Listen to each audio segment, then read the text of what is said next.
Welcome to Propaganda Loves You, the show that asks and answers the question, is it ever a good thing when you are the subject of the first 5 minutes of The Daily Show? I'm Kodie, your host for today, joined by Arthur and Joe. Ask not what your country can do for you. Ask what you can do for your country. We shall fight on the beaches. We shall fight on the landing grounds. Mr. Gorbachev, tear down this wall.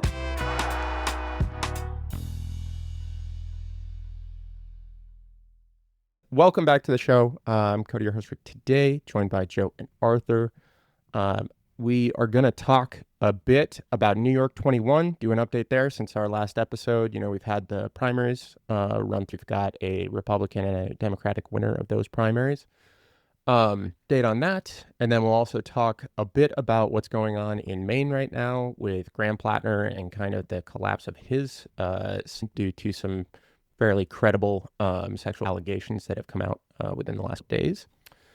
And to any of our majors, Joe, Arthur, I do have a quiz for you, and it is based off of New York 21, somewhat similar to last time, but it's not just about the candidates. It's kind of about the results of the primary, but then also just some information about who actually votes in New York 21 as a district. So are you guys ready to begin? This it's four questions. One of them's got multiple parts, though. So I love a question with multiple parts. Let's do it. Great. So for the first question, the winner of the GOP primary in New York 21 won by more than 15 points. True. False. Is true. So this question, but do you guys have any guesses on, was it Constantino or Smolin that ended up winning? As a sticker mule guy. Yeah, that's what I guess too. Yeah, that's true. So Constantino beats 58-39%. So the margin was about 19 points. He put around $7 million of his own money into the race and more primary votes, actually. 20,000 primary votes, roughly 20,500, just under that 494. Then both Democratic candidates got combined at 24,000 votes. So most votes in any primary candidate in the district since 2006. Some additional context, the previous contested primary in 2014 when Stefanik ran drew 27,109 total ballots. This primary drew 45,000, so significantly more from that. And that goes right into this next question number 2, which we're calling the numbers round, and that's who actually votes in New York 21. So this is the question. Part A, is this district... in this district, Republicans outnumber Democrats in voter registration. The question is, by how much do you think they outnumber Democrats? By 10, 40,000, or 80,000? It's the total population. That's a good question. Am I allowed to know that? Yeah. I didn't know we could ask follow-up questions. I could ask this. 10,000. What'd you say? What was that? I don't know. 10,000? Yeah, I don't know. I would think it's a big majority. So I'm going to go with B. Okay. You know, I think B is pretty midline, but big. I was going to guess 10,000. Okay. So the answer is just under 8,000, 79,000. So Republicans, about 205,000 registered Republicans in the district compared to 126,000 registered Democrats. So it's about a 79,000 vote gap. However, there are many independents as there are Democrats. So and roughly 120,000 unaffiliated voters between. So just as a part B of this question, in the 2024 general election, so this is a presidential year with higher turnout, how many votes do you think were cast in New York 21? So just to recap on the total registrations, if we've, around 205,000 Republicans, 126 Democrats, 120-ish. So we're talking 455, something like that, total population. I feel like turnout's like 40%. So I'm going to guess like 180,000 votes. Okay. Really good. That's optimistic of the human race. I was thinking like the GOP one, it was like 200,000 Republicans, only 20,000 votes. So it's like, that's 10%. So like maybe double. So like, I'm going to go with like 60,000. So for the actual general election, it was 360,000 votes. was pretty high. Yeah, total 360,000 was the total. Stefanik got 216,000, around 60%, and the challenger then, Pollins, got around 131,000, so 37%. So a significant beating. About 80,000 votes that were out there. And Hold on, sorry for the question about like democracy and stuff. How many people live in the district? Do you know I that? think it's around 600,000 in district. That's what we got. 21. New York 21 is 767,000 people. And Stefanik got how many votes? Stefanik got 216,000 votes. Okay, so a little over a quarter of the population chose the representative. Total population. And the other 3/4 have to deal with it. Yep, that's what we got for that one. Love it. Well, I mean, it's crazier when you look at the That's pretty standard. yeah. The primaries are so small in comparison too. Like if you could get a really decent campaign message out there to get people turned out in the primaries, like it doesn't take just the example of Constantino in that, right? About 7% of the total voting population is what he got in the primary. 7%. So yeah, that's crazy. But he owns a sticker factory. He's just printing stickers left and right. That's true. That's an advantage that we didn't factor in here. And he could be bottlenecking, the opponent, small as the signs. True. Yeah. Actually, I just gave away part C of that, which was, what percentage of the voting population did Constantino get with his 26,000 votes? Around 7%. So yeah, you got there anyway. That was the direction that was headed. All right.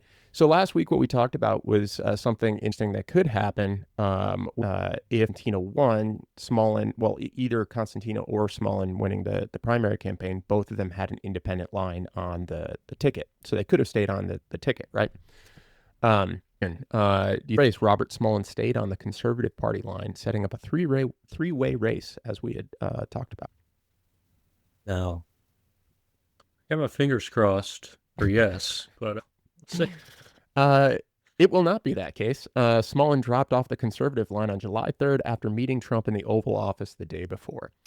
So Trump summoned the White House and he found line Smolin's statement, "I am deeply honored to have met with the President Trump and grateful for our discussions." Worth noting. He's like, look, guys, I was only in the race to get another chance to go to the White House again. So mission accomplished as far as I'm concerned.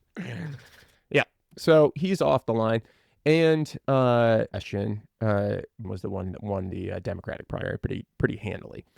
So the question, though, is Gendebien on 2 ballot lines in November and the Lower Cost Now party. No, I think just the Democratic. Yeah. Yeah. Why would you split it? Why would you do So that's true. Lost the Lower Cost Now independent party line. So lost it is because the Board of Elections threw out roughly 560 of his 3,800 signatures that were required to be on the national party line.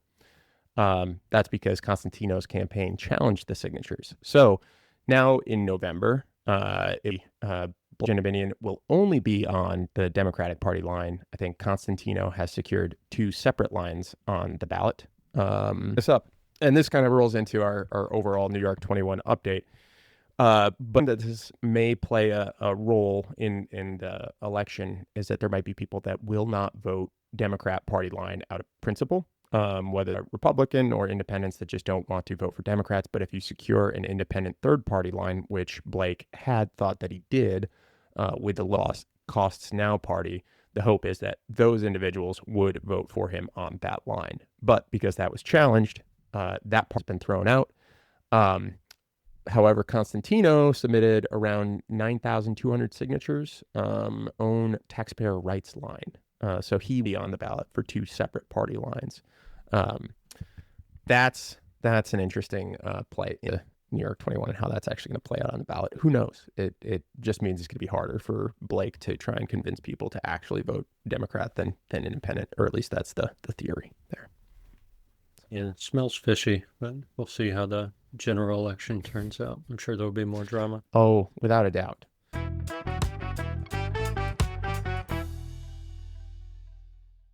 Our our New York 21 update. Pretty much, I think it was the day after, or I can't remember. This was basically right after the primary. New York 21 actually got some play at the national level, so I'm going to share my screen, you guys. Watch a little clip from The Daily Show. What a hat, right? That's a new style. It's pretty great. CEO victory. Okay, sticker CEO doesn't sound like a real job. Like if you went on a date and someone said, I'm the president of bouncy balls, you'd be like, okay, sounds like we're splitting it. Got it. But who is this guy? I'm endorsed by President Trump because I fought for him. I want to detransition America. I don't like the transgender scam at all. Just like I don't like the solar scam. I hate seeing these solar panels all over our farmland in upstate New York. It bothers me because they're ugly as hell. Wow. It's like my uncle's Facebook came to life. But don't let all the things that Constantino hates fool you. One thing I know about him is that he likes being funny and having fun. I know this because he told us. I like being funny. I like making people laugh. I like having fun. If you're not having fun in life, what else matters? Why does he look like he's about to read off what my grandma left me in her will? Like, I like being funny, but today's not about me. It's about Eunice Marie Johnson, a wonderful lady. Like the words he's saying are, I like to have fun, but the tone is saying, I hit a cat with my car and felt nothing. But here's the other reason I know he's a fun guy. Constantino recorded a hip-hop album titled Thank You, President Trump. I made a 10-song patriotic album to persuade all Americans to be more patriotic and to see the world as we see it, using the power of music. Trump, Trump, Trump, Trump, Trump, Trump, Trump, Trump. Everywhere I go, they love Donald, Donald Trump. Down in Mexico, they love... All right, as black people, I know we had our fun, but I think we need to let rap go. It's over now. We lost it. Don't get it wrong, though. Constantino doesn't only rap about how great Donald Trump is, he also raps about how terrible Trump's nemesis is. You dummies let a terrorist run for office in New York City. This Bozeman Dami, he ain't even from here. He's still in 6 wild countries on the planet. Whatever happened to never forget? Okay. This guy's got it. And by it, I mean a learning disability.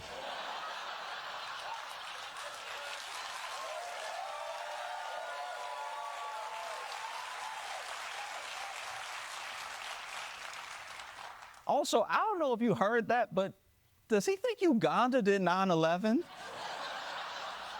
Uganda barely got 7/11. But you know what? I want to be fair. People love to isolate a piece of a song to trash an artist. Let's give him another chance and keep listening. Hey, Andrew Cuomo, you too. You caused this. We all remember the bullshit you did during COVID. That's why you lost the primary. Eric Adams, by the way, you too. You corrupt piece of shit. Did he just get so mad he forgot he was supposed to be rapping? Like, that's not even a song anymore. It's just a guy on the corner going, and another thing. With that level of talent, it's no wonder he's getting endorsements from the cream of the crop. I am very impressed with Anthony Constantino.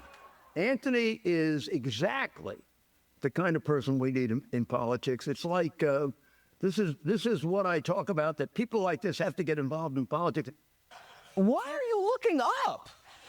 That's not where the camera is, or Giuliani. He's trying to endorse you, but you're making him look like he's a dad trying to convince a new school to take you.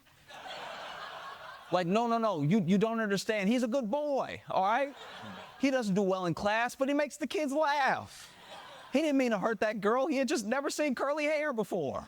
What was the Daily Show's take on Constantino winning the primary, going in for going into the general election as the Republican candidate?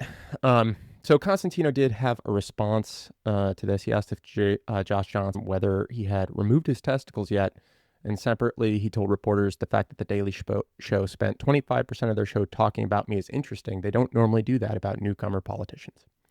We'll include a link into the show notes here, but there's a couple articles from the Daily Gazette and the Daily Beast have more deep coverage of this if you're interested in that. Well, but The hip hop album was pretty interesting. It's like same thing with Cash Patel writing the children's book. Like you just gotta give Donald Trump a little bit of commercialization there, and you're in.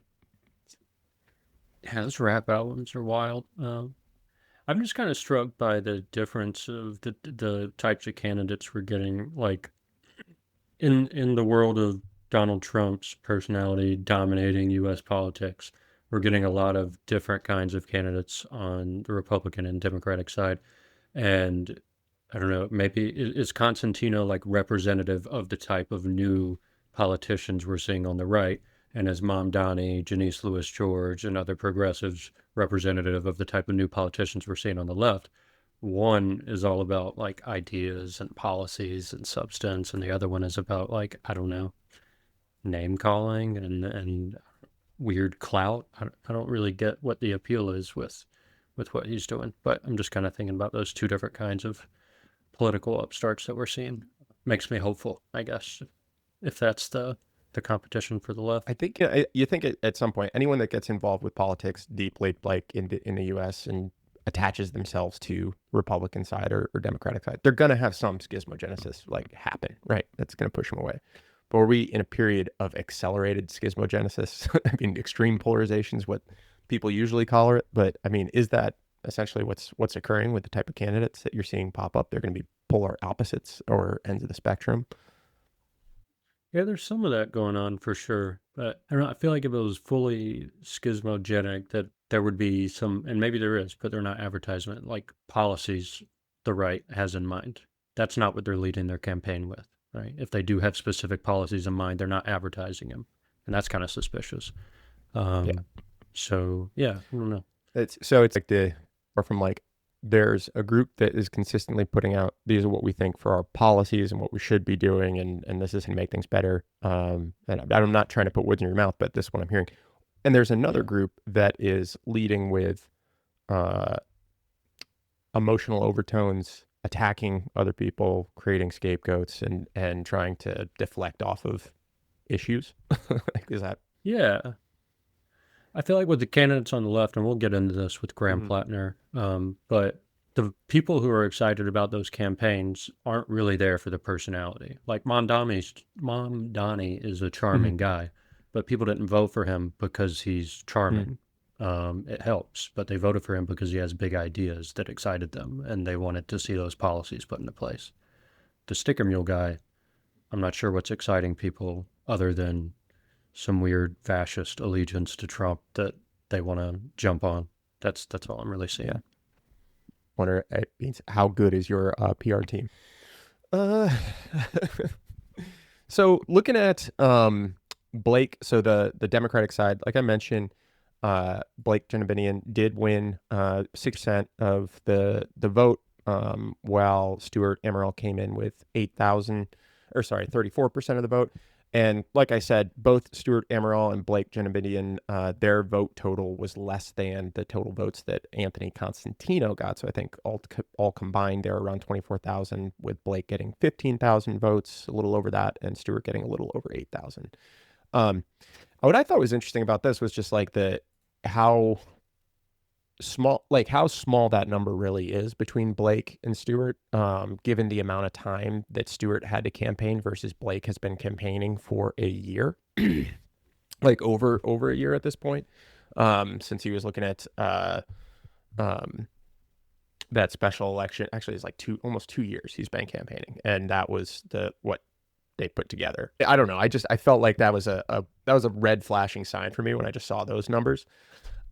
Something that's made me feel a little bit better about it is the amount of Facebook ads that I've seen post the primary. So I hadn't really seen anything about Blake on Facebook, which is, like I think I've mentioned this before, one of the main communication platforms up here in upstate New York. Like all the businesses have them. Everyone's got it. Like a lot of communication takes place on Facebook.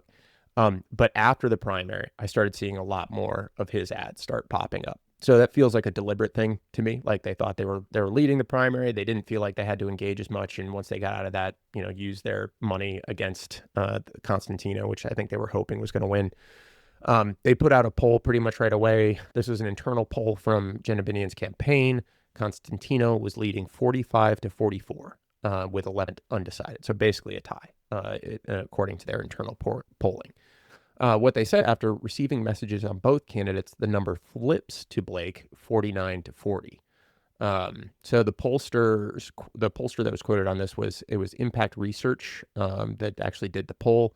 Luke Martin was quoted, "Our research has always shown that a wannabe DC insider like Constantino is very beatable in New York 21, but his rapidly increasing negatives had us concerned we might lose our shot to run against him if he couldn't keep it together through the primary.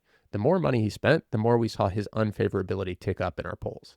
So like just that kind of messaging, it's either smart messaging or it's literally just telling what their plan was, which was wait it out and get past the primary stage and then, start to unload on whoever the candidate was.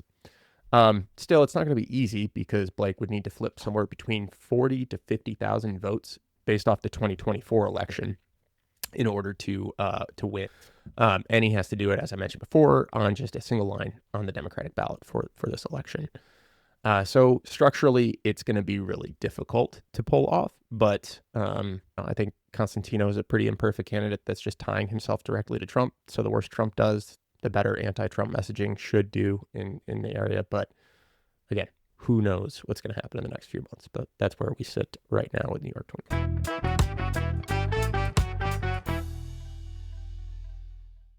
Are you tired of losing arguments online?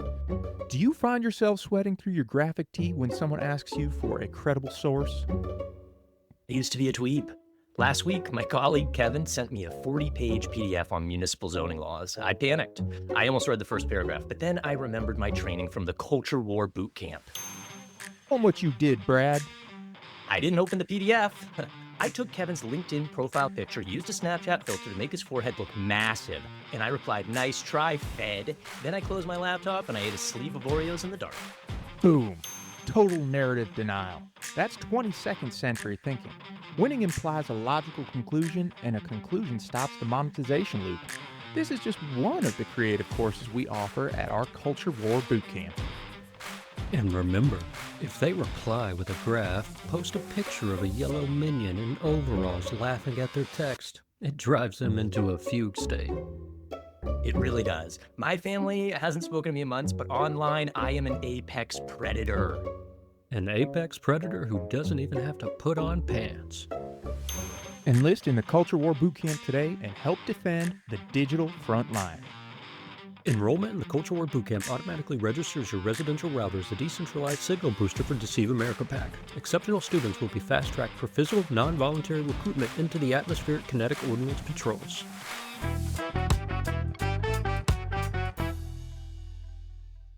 If we want to jump on to our last topic for today, talking about Graham Platner and what's going on in Maine with the Senate race there. I don't know, Joe, do you want to kick us off with that? Yeah, sure. I can drop that in the chat so you guys can read along. I think this is a relatively short read. I'll just read through it real quick. But I wanted to talk about this article because I think it gets into like the political analysis of like how campaigning actually works, like the people behind the scenes, the canvassers, the phone bankers, the volunteers who go door to door to try to activate voters. And so this article addresses all of the facing Graham Platner's campaign in Maine and talks about what the people who actually work those campaigns want to happen now. So I thought it was a really good look at politics that doesn't just emphasize the individual charismatic person, but analyzes the stuff underneath. So I'll read through this. The reporter on this article is Nathan Bernard, and the title of the article is "Platner Volunteers Want to Move Forward with a New Candidate. The populist movement propelling Graham Platner's senatorial campaign is eyeing former state senator Troy Jackson." And so here's the article. Since announcing his run almost a year ago, Graham Platner's source of strength was his ability to organize people passionately committed to building a populist movement centered on the needs of working people. The energy behind this politics of change is genuinely real and organic. Thousands of people have volunteered their time to Platner's cause across every county in Maine.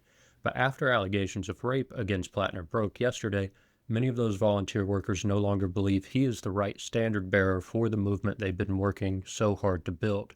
The victim, Jenny Rassicott, told Politico that Platner broke into her home in 2021 while drunk and began forcing himself on her. Rassicott said she tried to separate herself from Platner, but that he followed her to her bedroom and raped her. Dropsite spoke with numerous Platner volunteers to determine where Maine's rapidly growing populist base might be headed. Overwhelmingly, supporters are ready to move on from Platner while remaining emboldened to continue their work building the grassroots movement that he jump-started. Volunteers on Platner's statewide organizing Discord server with nearly 1,400 members called for him to withdraw from the race Monday after the allegations were reported. The volunteer Discord server is dedicated to the door knockers, canvassers, digital organizers, and tablers who've been propelling his campaign. One Platner volunteer, Dante Cusalito, said, quote, "I don't necessarily want Graham to win. I want our political ideas to win. He is not coming back from this, and we should find someone to carry on the ideals now."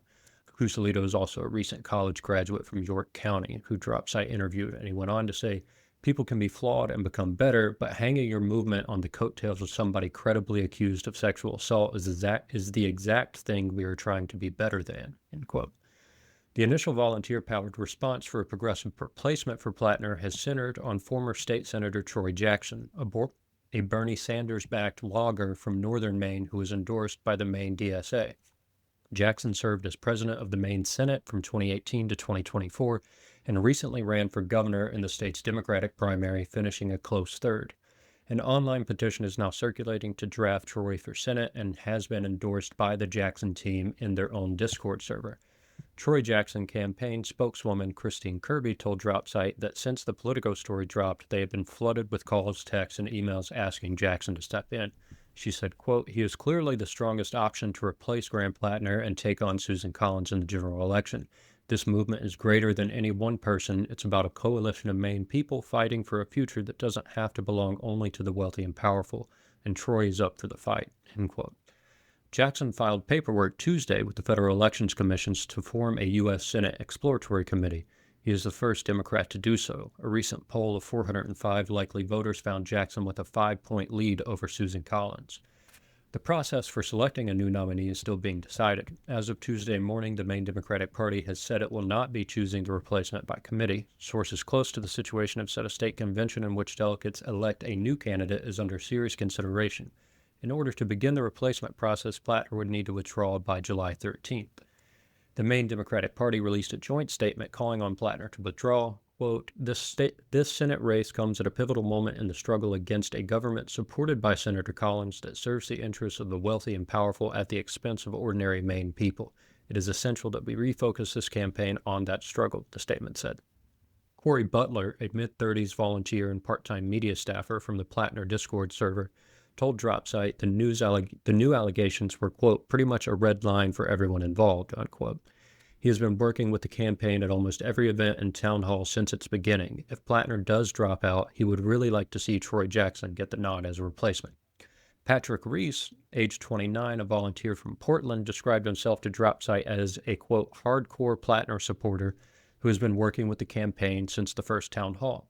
Reese said he believes the allegations against Platner, noting the, quote, "woman in question hasn't been a far-right operative for over a decade and had corroborating evidence," differentiating these claims from the previous reporting in the New York Times. Reese said Platner has to drop out immediately, adding that his personal pick for a replacement would also be Troy Jackson, quote, "as he is very similar politically to Platner, which is shown to be very popular," unquote.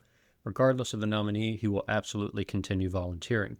Reese went on to say, quote, "Look, Platner often said he was building a movement to outlast him or carry on in his absence. I bet he thought that time would come years from now, but it's upon us. I hope and pray it is another progressive, but if it isn't, we should still rally behind them and use our power base to push for progressive policies wherever we can," unquote. Cameron Donald Harani, a 19-year-old volunteer, told Dropsite the campaign was never about a cult of Graham and has always been about building a populist movement focused on the needs of everyday people. They believe any replacement must be another working-class candidate who comes out of the movement and would wholeheartedly throw their support behind Troy Jackson. They went on to say, quote, "This has been about working Mainers rejecting a politics that doesn't serve them," unquote. In county-level Platner signal groups, volunteers driving the door-knocking, canvassing, and tabling efforts in their respective regions repeatedly expressed how they were struggling and incredibly upset. Multiple volunteers said the story was painful to read. One volunteer leader noted that no volunteer staff members had been involved in conversations, nor did anyone receive advance notice about the story before it broke. One volunteer said, quote, "Whatever happens, I would like to keep our group chat alive. The name may change, but that won't change that we have all become advocates for ourselves and our communities." Kyla Mihalovitz, I don't know how to say that person's last name, a late 30s female field organizer who leads a Platner Central Maine County volunteer cohort for the campaign, told her signal chat of nearly 50 active volunteers. Another volunteer said, quote, "I'm here for it, absolutely not giving up on the progressive project and the community that has come together over it." Anger told Dropsite that she has been involved in Platner's campaign for the policies, not the candidate. She considers it a tragedy that electoral politics requires that we marry our policy demands to a single human being. She went on to say, quote, "The important thing is that we are all still here. What we are demanding of our government has not and will not change. We just have to persist and fight for policies we support, regardless of what person we elect to carry out." I think they meant to write "our will" in office. Another volunteer said, "For the moment, group leaders and volunteers are focusing on being there for each other and keeping our contacts and the friends we've made supporting this campaign together. We're focused on advancing progressive policy. This was never about a single candidate, but about all of us working together for a better vision than Susan Collins ever offered Maine." Morgan, a male volunteer in the Central Maine Signal Group, told Dropsite that compelling sexual assault allegations must always be a red line, regardless of how they surface and from whom. He has been with the campaign since day one, canvassing, phone banking, and volunteering at town halls. He said Platner needs to, quote, "do the right thing and step down and actively encourage his volunteers to channel their incredible energy and organization into the next leader who will carry our platform forward. This campaign represents an unprecedented investment of my time and energy. I didn't do it for a single candidate," Morgan said. "I believe our policy platform is bigger than Graham Platner. It is a vision that transcends any one man, and I have faith that we can nominate a leader who will carry that vision forward and wield the power that comes with it," unquote. So that is Dropsite's report about the Graham Platner campaign and what the volunteers on that campaign are saying that they hope happens next. I just wanted to present that because it emphasized the people who actually worked the campaign, their perspective, and get your guys' thoughts about that analysis. I think it's great that they're all, channeling the energy to go beyond the candidate and put it into, the platform itself, and whoever's championing it is great. I think anytime these allegations come forward, like, it's the right thing to nix the candidate, and move on. And that's all I can do. So it's great that it's happening so decisively. I know obviously there's like a deadline of when it's got to go down, but it's great that it's like a quick action to get rid of him. Hopefully he steps down immediately. I've been tracking because I was really hoping that there wouldn't be any additional scandals from Platner, and most of it would be easily provable to be a Republican, plant or something like that. It was mentioned in the article, but there was an article in New York Times, I think this was a couple weeks back, where there were allegations from, I think it was Lindsay Fifield, which is what they were kind of referencing in there, who had worked for like Brett Kavanaugh's Supreme Court nomination and she was like a political operative, right? And supposedly had dated Platner back in like when he was in DC. And so everyone was kind of like writing off those allegations because of who they were coming from, which may or may not be valid to write off those specific allegations. Who knows, right? Like, that's the thing that sucks about this so much for peace. But like when these new allegations came out, I mean, there's a lot of people saying, "Oh, it's Politico," like, who's owned by, this is all stat. These are pretty credible. Everybody has taken away their endorsement from Graham Platner at this point. Like Bernie, Ro Khanna, like all the progressives, DSCC, like everybody has moved off of this at this point. So I don't think that these allegations are credible, but the thing that I really liked about that article, Joe, and I dropped the quote into here, was I can't remember what said it, but "I hope and pray it is another progressive. But if it isn't, we should still rally around them and use our power base to push for progressive policies whenever we can.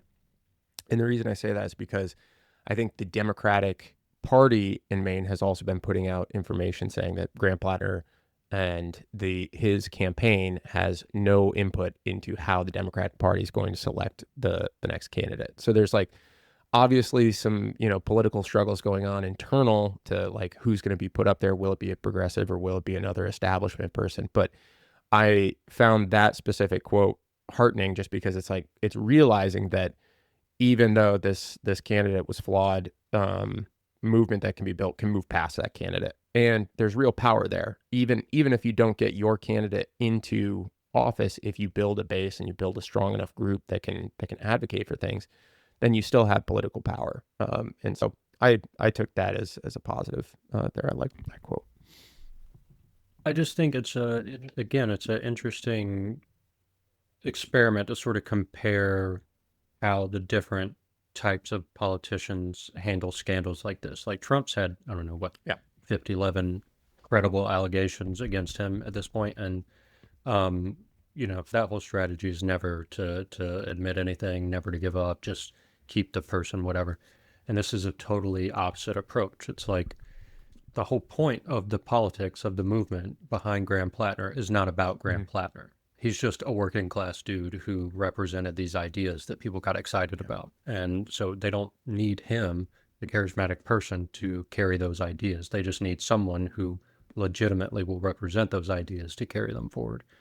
And that's a total reversal from like the charismatic politics that we're so trapped in, right? I want to see more and more progressive movements emphasize ideas over individuals and even ideas over individual parties or individual institutions. Like it's the policies that are actually important. So I was just reading that article and kind of in the midst of bad news, hopeful because all the people behind the campaign seem so clear-eyed and focused on what matters most. And they're not wasting any time trying to, clean up Graham Platner's name or anything like that. Like that's his business and his burden at this point. That's not theirs. And so, yeah, I just thought it was a very interesting and hopeful approach to politics in 2026. So. Yeah, I generally agree with what you're saying. I think where I have a bit of a question mark is not do you need the charismatic person, but like when I think about those people that are, the person needs to be able to carry a message. Like I feel like that's part of the problem that you run into, right? If a person can't speak, like even if they have great policies, like I don't know. I mean, what happened to Biden when he just stopped? I mean, great policies in Biden. I don't know if you mix those two things together, but you get my point or where I'm going. No, yeah, you make a good point because it's like the system we can talk about idealism and the type of world we would like to live in. And then we have to talk about what world we actually have right now. And that world is dominated by charismatic politics. And you need to engage in that world in order to change it in some way. And so, yeah, we do need, people who can speak well, who can motivate people, who can represent complicated ideas in a simple and accessible way. And so not everybody can do that. So it is hard to find the right person sometimes. But yeah, there is that balance. It made me think back to one of our earlier books that we read, last season, The Dawn of Everything and Candy Rock, and like how did like early native tribes, at least the way they talked about it in there, how did they, do it? It was through conversation, right? Through got to be a good orator if you want people to follow you. So, yeah. Yeah, exactly. Like if you're not convincing, you're done, dude. Like, get out of here. I mean, that must be why Anthony Constantino won, because he's got just so convincing, so well spoken, so much fun just listening to Exudes that guy. Exudes fun. So just to close that up, so I guess the thing to watch out for is July 13th is the deadline for Platner to drop and for the Maine Dems to figure out a replacement. They need to name that by July 27th. As we kind of talked about, Troy Jackson's been a name that's been up there quite a bit. Nirav Shah, who was the Health and Human Services or something. A brewery owner, and Patrick Dempsey. I don't know if you guys saw that name floated around.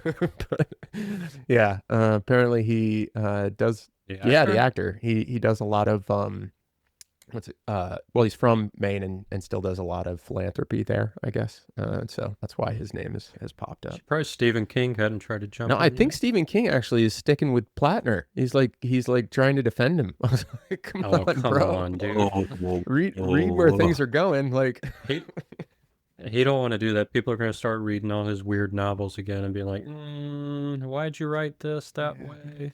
I mean, it's a really, I think it's a great, this goes back to what you were talking about, Joe. I think what you're trying to get across is like some people can't separate the politician from like their ideas from actions. And it's like, oh, this person like just stuck to him, right? It's it's kind of cult of personality things, how we end up with people like Trump or whatnot. So, but, cool.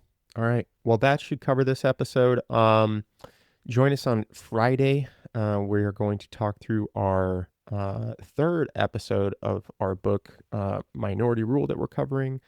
That'll be chapters 7 through 9, titled The Institutional Coup, the Electoral Coup, and the Insurrection Through Other Means. And then we'll be back into with another core episode and another update.